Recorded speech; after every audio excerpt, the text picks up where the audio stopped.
FC Talanta iliandikisha mojawapo ya matokeo ya kushangaza katika kundi hilo ambalo bila shaka ni matokeo iliyochezwa hii leo. Tusker FC vilevile imesalia kidedea, huku Gor Mahia ikiwa ni mojawapo ya timu ambayo Wakenya wamekuwa wakisubiria kuona ikifanya vema katika michezo ambayo ila shaka ni ligi kuu ya soka humu nchini. Matumaini ya kucheza kwenye ligi kuu ya soka FKF msimu ujao. Vilevile Emmanuel Osoro alifunga bao ila pekee katika dakika 39 na kuipa Talanta alama kamili, huku Gor ikipoteza fursa ya kuchupa hadi nafasi ya pili ligini. Tusker FC ingali inaongoza ligi hiyo kwa alama 51, alama 2 mbele ya Kenya Police, nayo Gor ni ya 3 kwa alama 47. Talanta inashikilia nafasi ya 14 kwa alama 29, alama 2 mbele ya Murang'a Seal inayoshikilia nafasi ya 17 na alama 5 juu ya City Stars inayovuta mkia.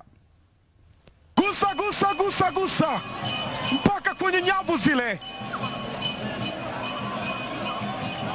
Alisema Danson Kago kuwa hii leo wanaondoka na 3 tu, na ndicho ambacho wamekifanya. Wapewe sifa zao. Wameujenga kweli kweli, wameitengeneza kweli kweli, wameipika kweli kweli. Mwisho wa siku imepikika.